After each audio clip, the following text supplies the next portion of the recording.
Hello everyone. Today I've got a surprise for you. And it's sitting over there. But we shall look at that in a bit. So here's the old 350 motor out of this truck here. My 1977 Chevrolet C20.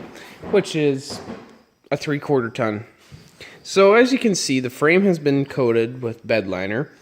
We still have the transmission in there. We've got some of the parts in the back of the box. And this motor is pretty much junk. The things that we're able to salvage from, we will probably be selling, so I will update on that later. The motor, and we got a new motor and a transmission, and I'm not going to reveal it yet because I'm just going to tease you guys.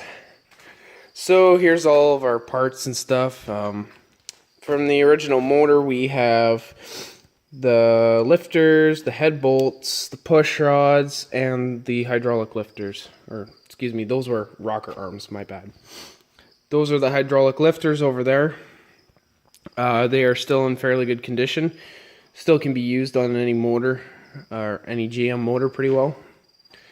Then we have the heads off of the motor. And these are not going to be reused, so I don't think I'm going to sell them to anyone unless someone really wants them. There we go. And as you can see, the head,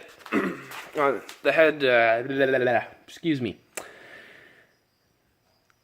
The head on this is a little bit rusted, but that's because it's been sitting for so many years.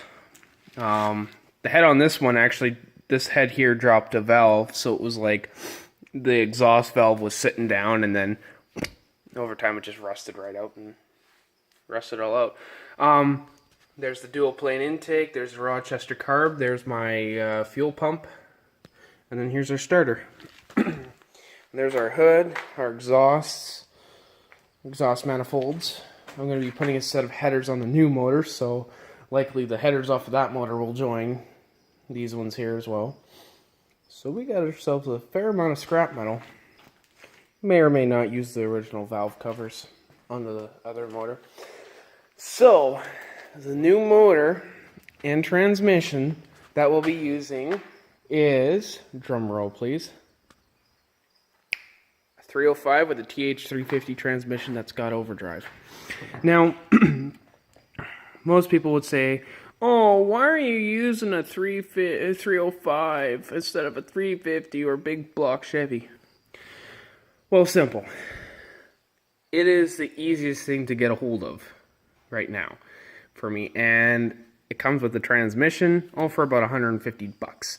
So I like that price. And this motor's from 1984, and it hasn't ran for a couple, or the last time it ran was like a couple of years ago, which is good. Whereas this one maybe didn't run for like 18 years, so you kind of get the gist of it. So likely we'll need to do some spiffing up on the motor.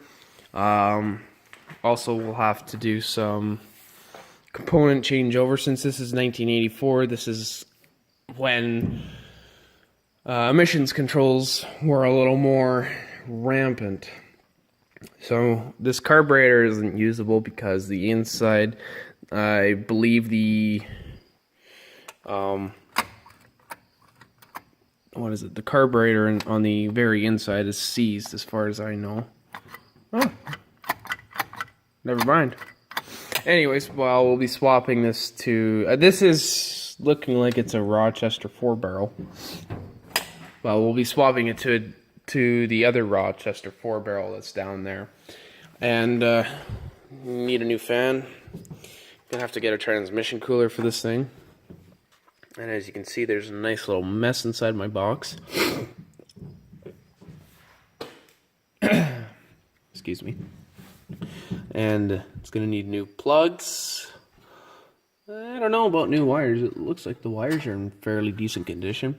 So there's that plug right there that'll have to come out. So yeah. And here's the mechanical fuel pump on this one. the fuel line goes up basically the same way as the other one did on the 350.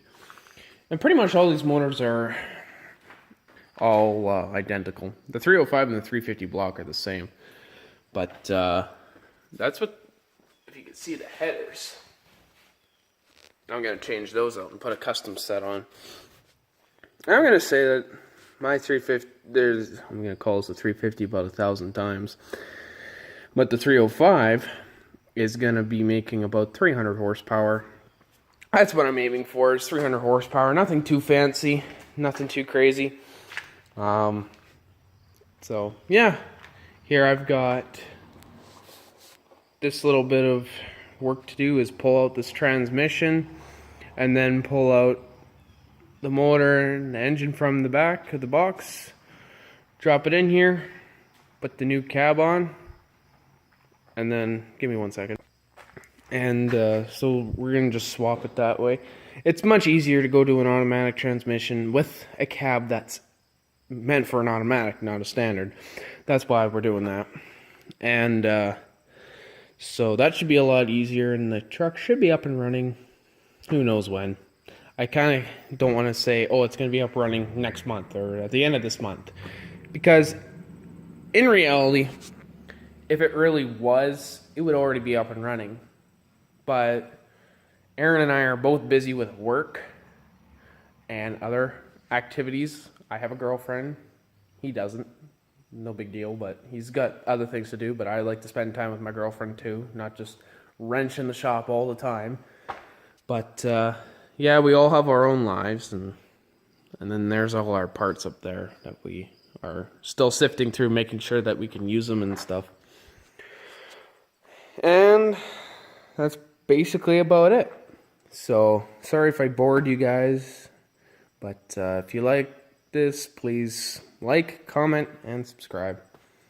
I'm just saying that just because it'd be nice to get a few more subscribers than 20. But anyways, hope you have a nice day and enjoy the view of the nice new 305 with the TH350 tranny. Have a nice day.